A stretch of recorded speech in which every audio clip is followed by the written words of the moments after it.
Thank you so much, Mr. Clerk. Members, as we started out now about 75 days ago, when the siege on our city and cities around Southern California, the country,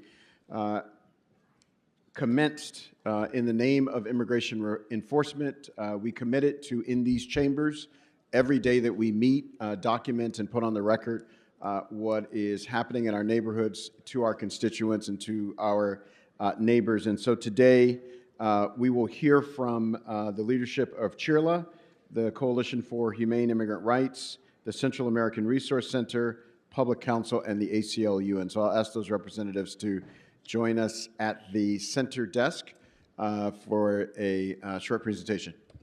All right, and before you all start, we'll hear from a couple members. We'll hear from Councilmember McCosker, and then we'll hear from Councilmember Hernandez to introduce our panelists. Councilmember McCosker.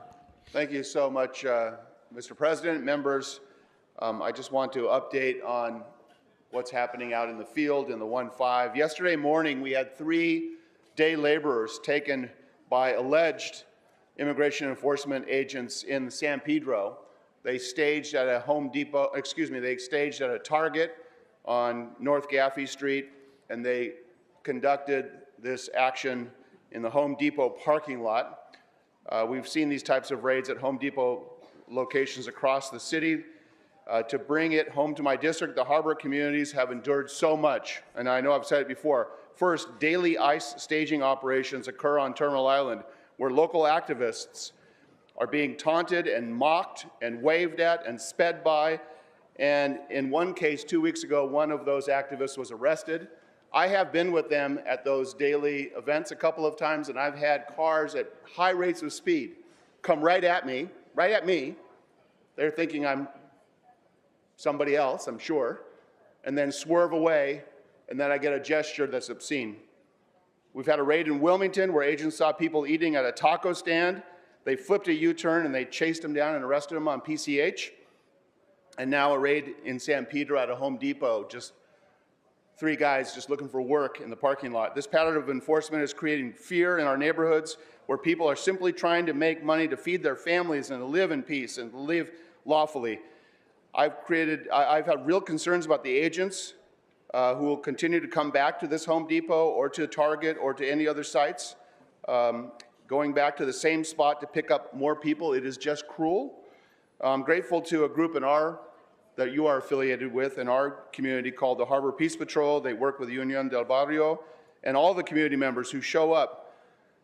They showed up yesterday. They quickly gathered up what was left behind and made sure that family members had those things, and they've reached out to you, and I'm sure the many, many, many calls you get. It's really clear. These are actions in violation of the injunction. It is really clear. This is cowardice, and this is illegal. They are actions in violation of the injunction of the temporary restraining order. I appreciate you being here very much. I asked the President, and I appreciate the opportunity to speak to what's happening in our district. I know you have many, many stories across our city. Thank you so much, Mr. McCosker. Councilmember Hernandez. Thank you, Council President. Thank you so much to our partners out in the community for working with us to come and tell the truth about what's happening here in the city of Los Angeles.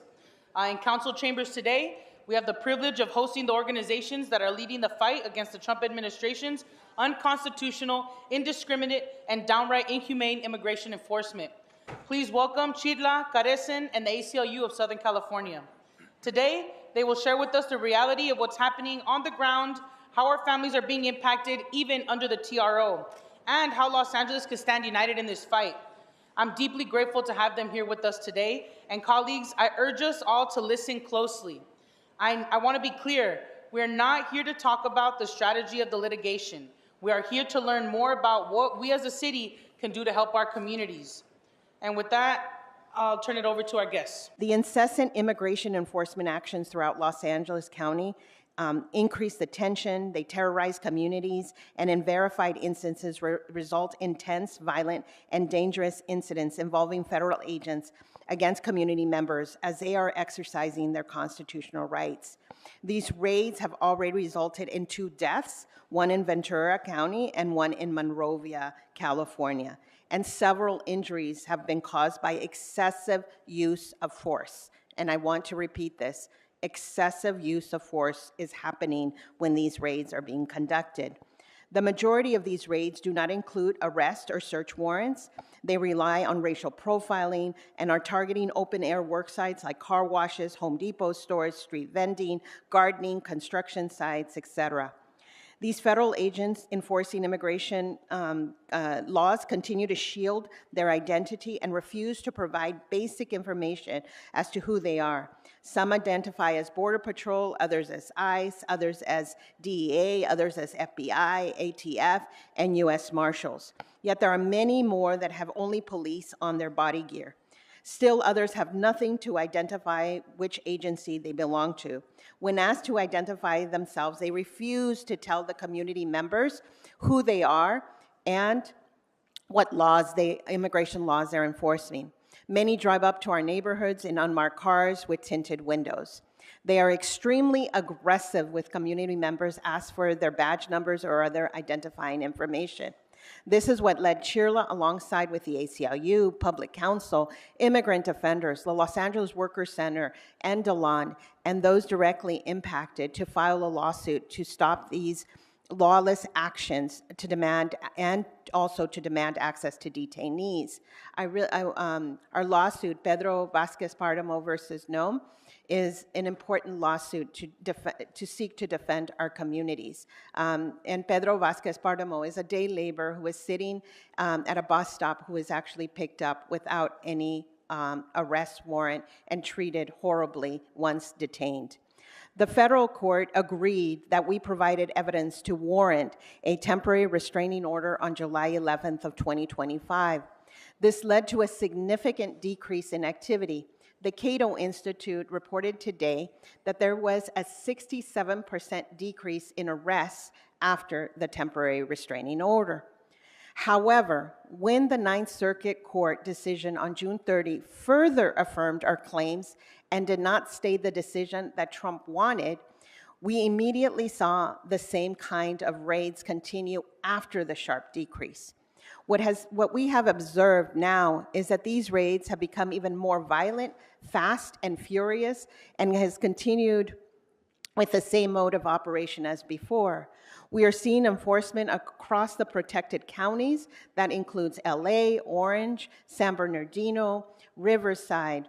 It also includes Ventura, Santa Barbara, and San Luis Obispo. These enforcement continues. They continue mostly in the early hours of the day. This randomness is naturally sowing fear and preventing people from carrying on their daily routines. They are not even asking questions now. They're just swooping in and grabbing people from work sites.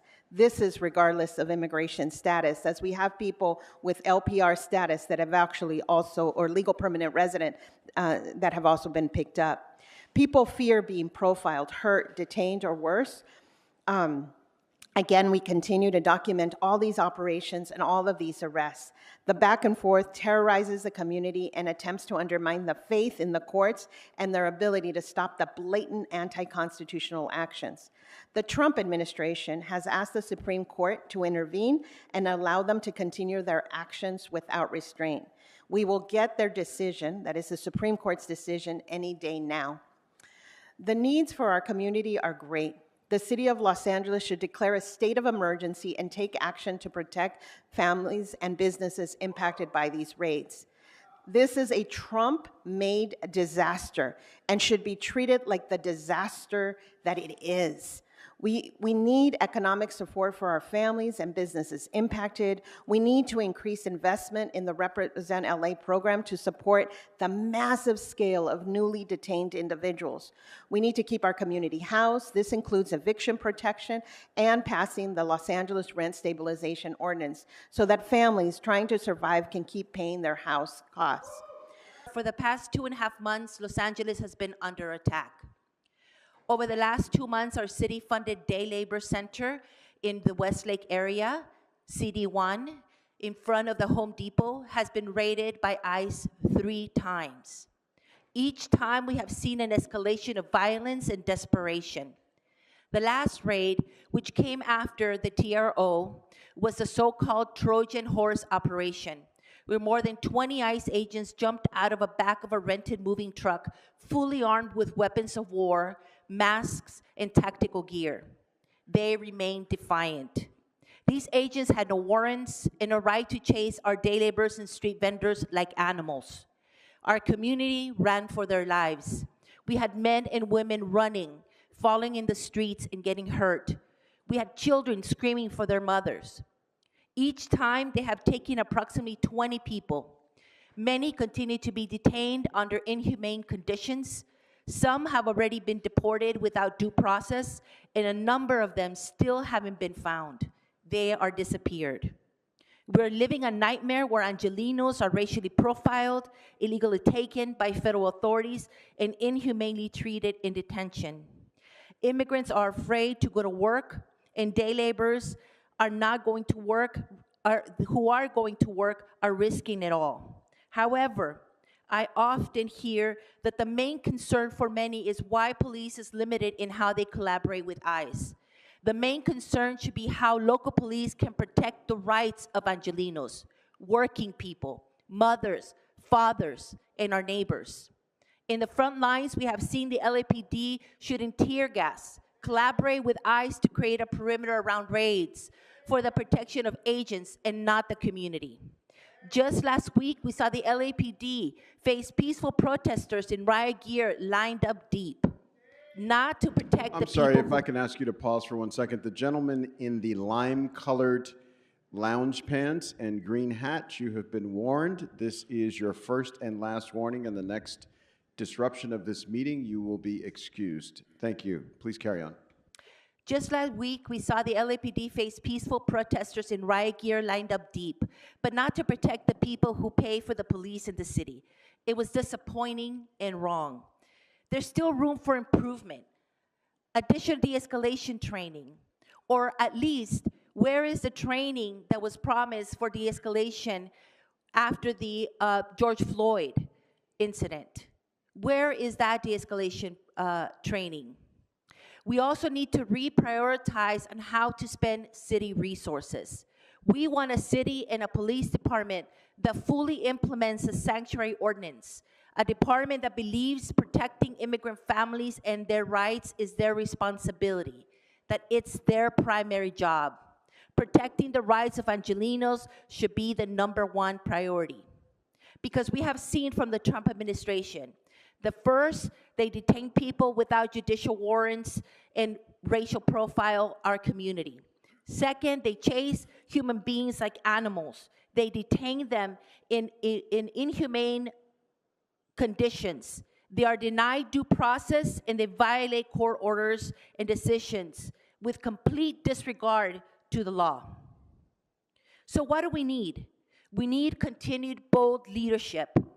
We need resources and funding to make sure that we can continue to respond to this emergency. We need you as strategic partners. We need a police department that prioritizes Angelenos and their rights. We need additional policies to support and protect immigrant families. We need housing security, prioritizing and protecting tenants' rights. We need food security. We support an ordinance, a law that gives local police the ability to confirm that federal authorities have to identify themselves. We are ready to partner with you. We are ready to make sure that together we can protect our communities. Thank you.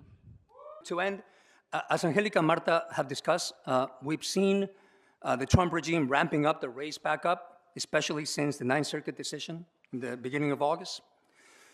And we've been working hard to investigate this race and what may be violations of the stop and arrest TRO. And as Councilmember McCosker also discussed. Also more recently, we've been hearing of people held at B18 in freezing temperatures. It seems like they're turning B18 into a hielera. This was a common theme among folks I visited at the Adelanto Immigration Jail last week, who shared a story about the Trump regime's callousness that will make you, council members, shiver. When a detainee at B18 asked the guard if they could please raise the temperature, the guard essentially told them, we need to keep the temperature low to kill the bacteria on you. Council members, this is the kind of state-sanctioned cruelty, and complete disregard for human life, let alone human dignity, that we're fighting against. And as we've been tragically reminded with Jaime Garcia in Camarillo and Carlos Montoya in Monrovia, Trump's siege of the Southland has irreparably harmed real people and real lives. And with the unprecedented federalization and deployment of the National Guard and then the Marines, we can see clearly the Trump regime's playbook of scapegoating immigrants to take dangerous steps towards fascism.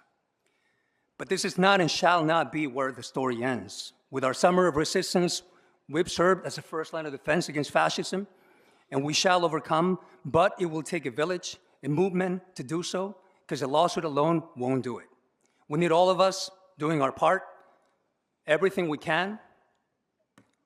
Each of us, as people of conscience, from community defense groups and rapid responders to public servants, as you are, we can play a vital role.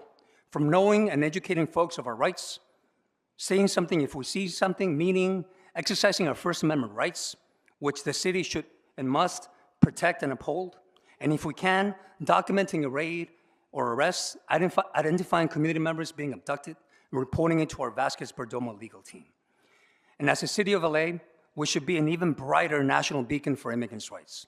Unlike electeds and municipalities cowering to Trump's baseless threats, the city should fully implement its sanctuary ordinance, especially at the LAPD, and forcefully defend against Trump's lawsuit, which comes after one court loss after another.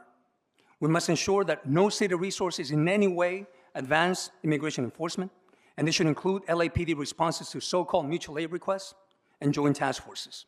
And as the city and other interveners have rightfully highlighted the rich contribution of their immigrant communities, including to tax revenues, we should put our tax money where our mouth is and provide life-serving services and resources to our immigrant communities, including by significantly expanding Represent LA.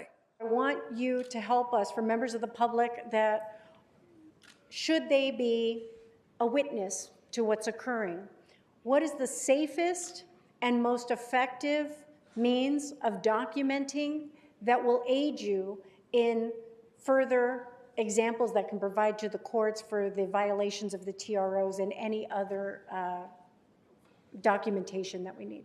There's 1,300 individual volunteers that are part of the Rapid Response Network in Los Angeles. And so I encourage individuals to become part of those rapid response efforts, because you will get training, and not just training once, but a continuity of training as well in order to act in that manner. Stay calm. You have the constitutional right to document with your video. Make sure that you stay stay far away from and distance from the federal agents so that they don't charge you with obstruction. But for you to document, you have that right. So to document what's actually happening. But once the operation happens, and we're seeing that these operations are happening super fast now, stay there. Take names of witnesses who also saw it. You were a witness, but there were other people who were there who saw what happened. Often, individuals who remained were also asked about their immigration status, and maybe they were U.S. citizens, maybe they were green card holders. Ask those individuals to also provide you with your name and their number, what happened, but then also connect with the Rapid Response Network so that we can also go in and document. Usually the Rapid Response Network volunteers go and they stay there and they talk to the witnesses in order to collect the evidence. That is the evidence that we have actually provided in this lawsuit. And like I said, we've responded in situations where people have witnessed arrests 667 times. And I just need you to understand how that number, how significant that is, because it's only been a couple of months that this has been going on. We give it to Andres that if you can, you should also document who was taken.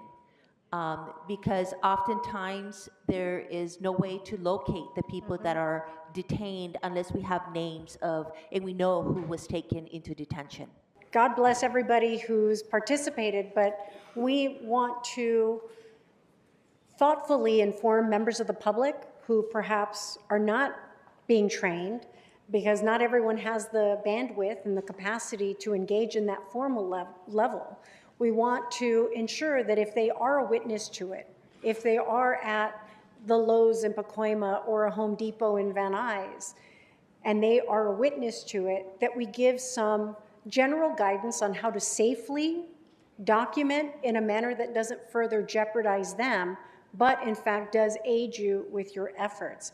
And so what I ask, if it's possible, even if there's an online intake, that allows people to provide any information that makes it more accessible than having to call or what have you, that might perhaps, and even if they could upload any video for the ACLU, that could perhaps be beneficial in further aiding any further court actions in pursuit of the violations of the TROs and whatnot. So again, thank you, because I want to make sure that we are safely protecting even other members of our community that are attempting to be helpful, that they don't further subject themselves to perhaps then getting charged or pursued or assaulted in their own right. And I think that's what, again, we know that this is an act of fear-mongering. We know that this is an act of terrorism that is being inflicted on members of our community. However, I want to make sure that we are, not responding with checkers, but responding with chess. How are we making very thoughtful decisions and preparing members of our public and our community that if they are witness, that they are engaging responsibly, safely, and in a manner that actually helps us, not creating more chaos in the moment. We want to make sure that we do so very thoughtfully. I did want to pose a question because, in my district, most of the raids have happened at Home Depot. And they've happened at Home Depot, and that's specifically the Home Depots that have a formalized day labor site. So that tells me that they're operating from a cheat sheet, right? There's this assumption that there's going to be undocumented workers at a day labor site, and that's why they are, staging in the part of District 12 that's right next to mine, and then they go into my district and they've made their raids. But my question is, and I know you're really busy with the legal stuff, but as organizations that work with immigrant undocumented communities, have we begun the conversation of how to rethink the way businesses and workers interact in a way, because we now know that the day labor center model is no longer a good approach or a safe approach? Well, I don't agree that the day labor center and model is not a good approach. Chirla started the first day labor center in Los Angeles in the early 90s, and we struggled over years and years ago with the city of Los Angeles, with the county of Los Angeles, to set up safe working sites that were not at street corners. So I don't think the issue is day labor sites on Home Depots. We actually worked really hard, even with the corporation, to have them on site. Again, it was about public safety, and it was also about worker rights and worker justice. So I don't think that that is the issue. I think that the problem that we have is massive racial profiling, because constitutional rights are individual rights. And so that means that every single person who is working at any site has the right to be told, is there a warrant against you? Yeah, is there a warrant for your arrest? What is the reasonable suspicion or probable cause that you have that you are in fact undocumented? And I just want you to also understand that we need to hold Home Depot accountable, as well as a corporation, for allowing this kind of entrance into parking lots and the treatment of our folks. How serious is the grassroots, because it has to be grassroots. We've only seen it historically be effective from a grassroots perspective.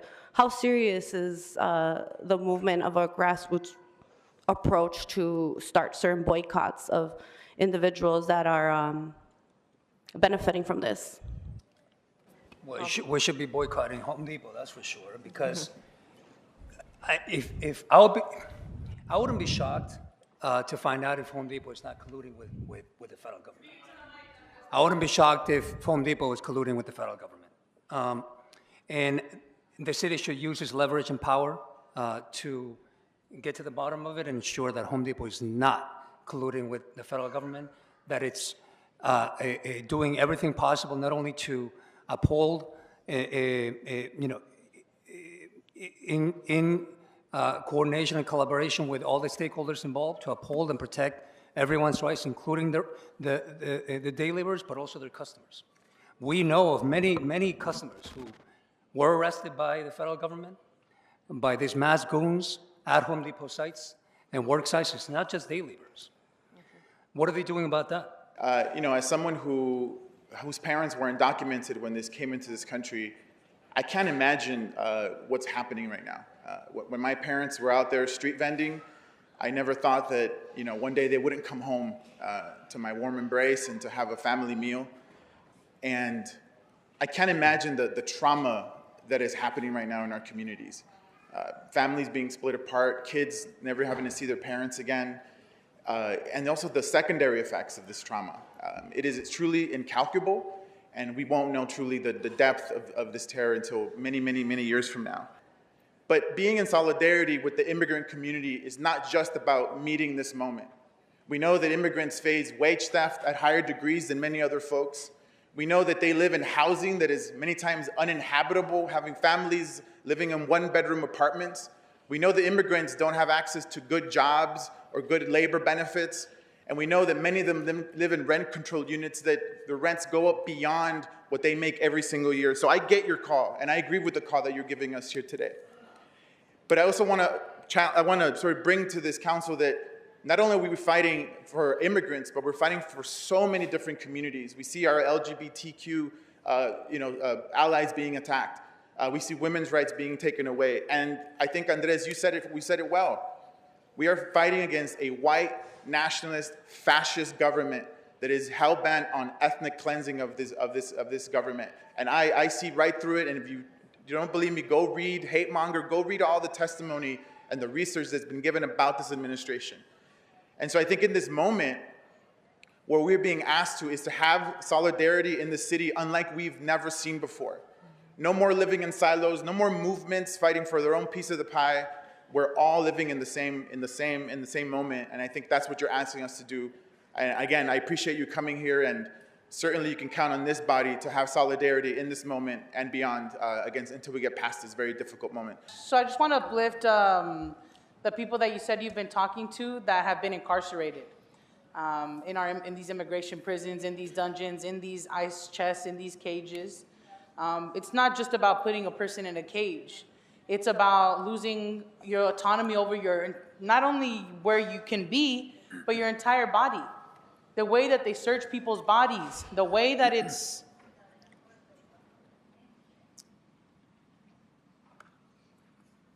they disappear, but they're being abused, and their constitutional rights are being violated. They're being tortured. We complain in here when it's too cold in chambers. Mm-hmm. Now imagine these people that are being put in literal ice boxes. So I just want us to ground us in that it's not only the kidnapping and disappearing of our people, but it's the torture of our people as well that is occurring. And I want to name that because I've had people that I know that I love very much that have been in immigration prisons, and that's something that never leaves you. I want to just recognize those people in there and pray for them and send them a lot of love. And I want you all, if you can, please put us in the climate of the country, right?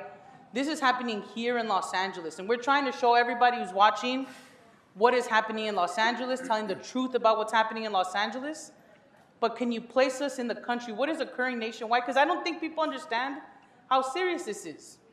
They're going to come for the immigrants first, then they're going to come for documented people, then they're going to come for everybody else. Black, brown, LGBTQ, they are already doing it.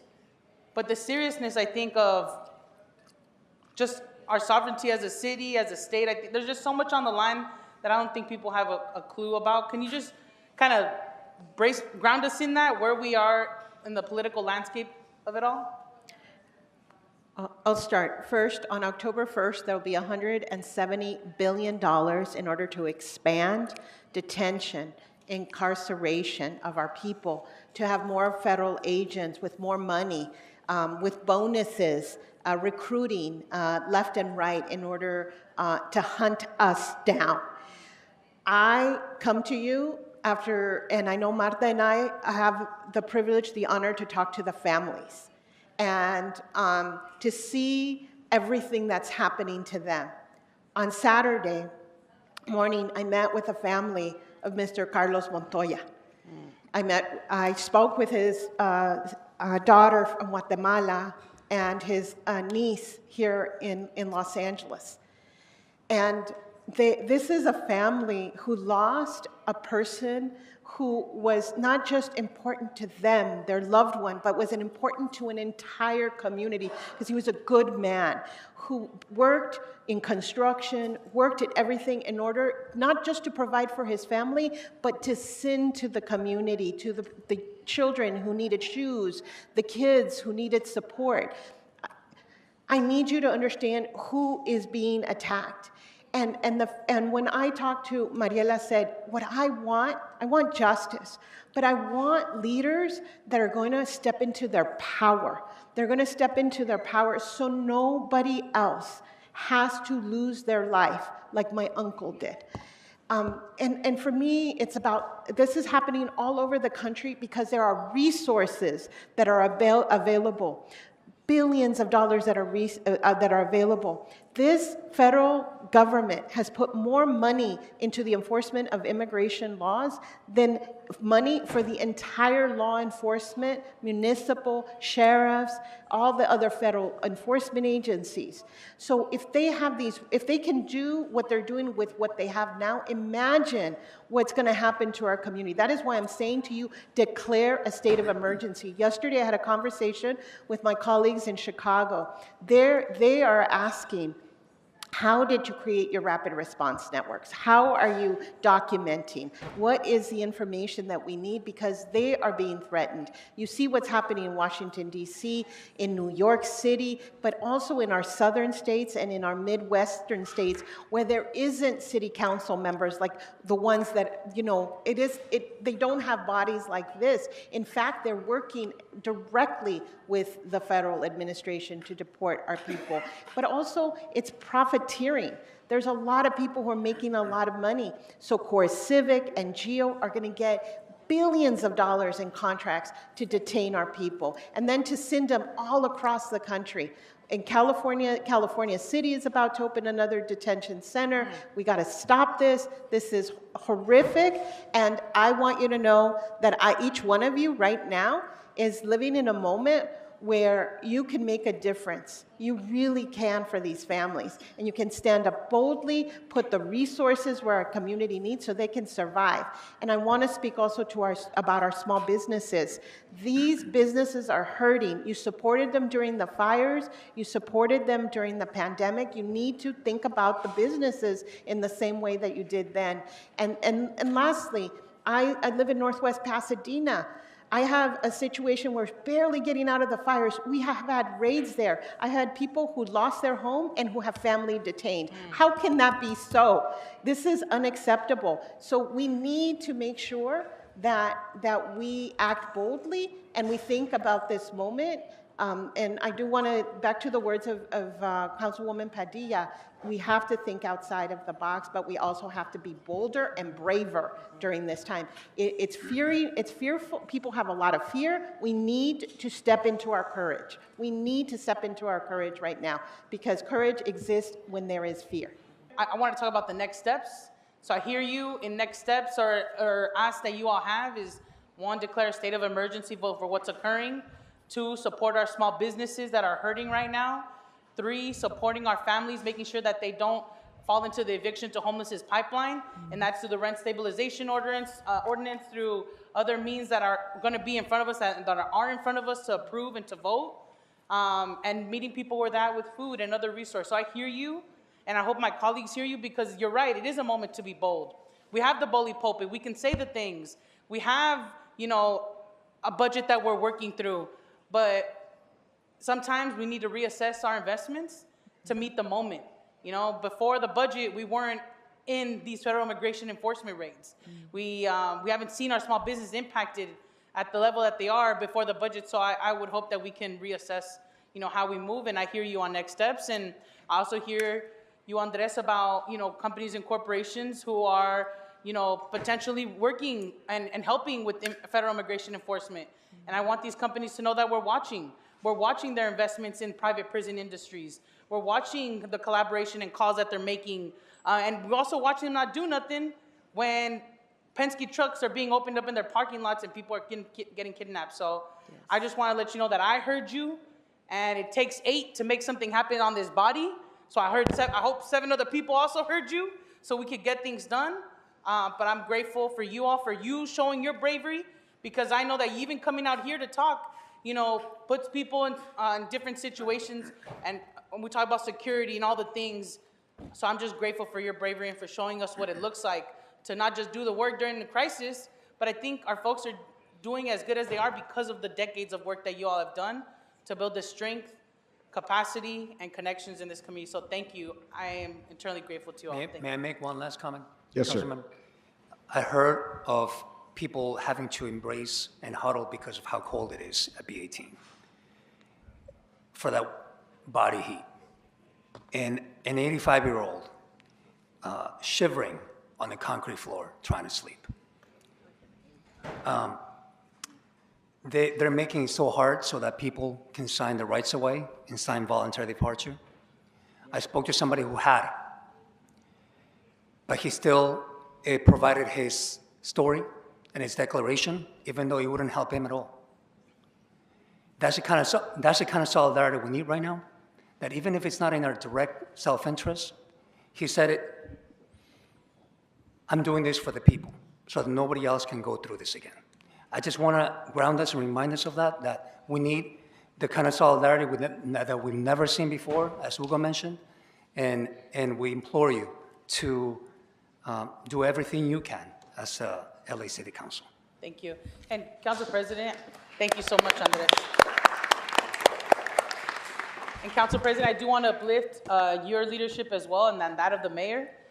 She has been stepping up and having the conversations and pushing all the entities to throw down for our city. But the way that you have opened up our council to be able to tell the stories of multiple districts that are being impacted throughout this process, I think for the history, for people to witness, I'm grateful you created that opportunity for us in the city. Thank you so much, and thank you to members who participated and pushed us to do this.